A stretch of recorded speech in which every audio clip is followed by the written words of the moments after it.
Hi, my name is Danica, and today I have my July wrap-up. First book I read was Georgia Peaches and Other Forbidden Fruit by J. Robin Brown. This is a young adult book that comes out at the end of August. It's about a girl who is a preacher's daughter and is also a lesbian. When her family moves to a more conservative area, her dad asks her to go back into the closet. This is basically an inspirational lesbian romance for teens, which I'm really glad exists. This was a fun, quick read. I really liked the style. I laughed out loud a couple of times. By the end, it started to get a little more angsty than I wanted from it, but I think that the problems that I had with it are just kind of standard romance tropes, so it's not really the fault of the book. I'm glad this is here for queer Christian teens, and if you're at all interested, I recommend it. Then I read We Love You, Charlie Freeman by Caitlin Greenridge. This was one of those books that I can understand why other people really like it. It just didn't click for me. It has interesting things to say about race and about sign language, and it has a lesbian protagonist. I liked the epilogue, but the book itself just didn't really grab me. I think it's just because it was a little bit more heavy than I was looking for at the moment. So after that, I picked up something that was a lot more of a light read, and that was Marceline and the Scream Queens. This is the mathematical edition. This is an Adventure Time comic featuring Marceline and Princess Bubblegum and their obvious secret relationship.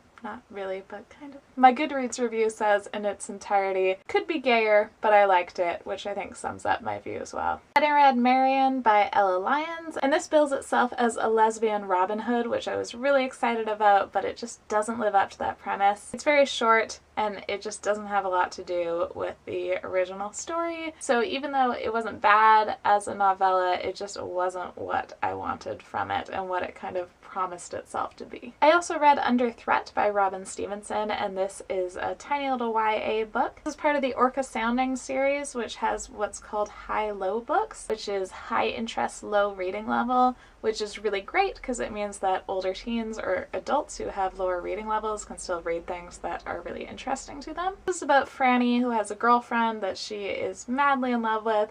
She has supportive parents. She's been out for ages. The tension of the book is that her parents are both abortion providers and they are receiving death threats. And Franny can't even completely confide in her girlfriend because her girlfriend's family are quite conservative. This is, like I said, a really short, fast read, but it packs a lot into those few pages and it does it really well. This next one is a bit of a cheat because I didn't actually read it in book form. It's Strong Female Protagonist by Brennan Lee Mulligan and Molly Ostertag. I'm counting it because it's really the same content as if I had read it in its book form, and also because it just blew my mind. This was my first 5-star book of the year, I think. It just had so much going on. It's about this girl, Alison Green, who used to be a teenage superhero but is now retired from the superhero business and has gone to school basically because she wants to find a way to save the world that isn't just punching things. It's super feminist, and it just has all of these like really crunchy, meaty things to think about. She keeps bumping into people who have completely different views of the world and its problems and how to solve them, and she is grappling with all of that and figuring out basically how to be an actual superhero in the world we live in, regardless of having super strength. I loved this with a passion, even though I don't read a lot of superhero comics. It just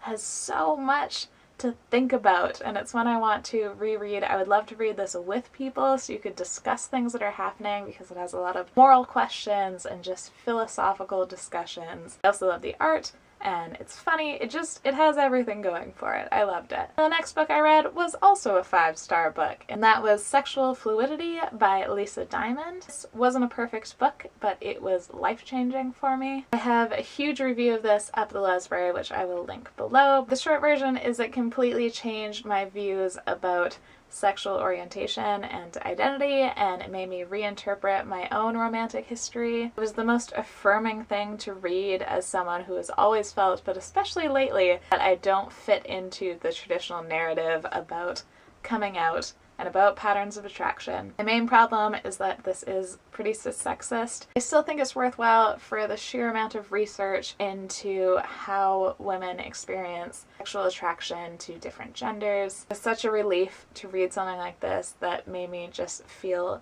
normal and feel like it's not just me. I think this is so necessary to changing how we talk about sexual orientation and kind of allowing for the reality that people do experience attraction in a fluid way. And then lastly, I read Solace by Gail Carricker. This was a recommendation from my partner. This is a fun Victorian paranormal romance series. I really liked Alexia as a main character. She's kind of prim and proper, but she's also really stubborn and independent. I was surprised by how much I got drawn into the romance. Her and Lord Macon have really good banter. It took me a little bit to get into it, I think because it has sort of an Austen feel to it, and I'm not always an Austen person. But it had me laughing out loud, and by the end I was really enjoying it.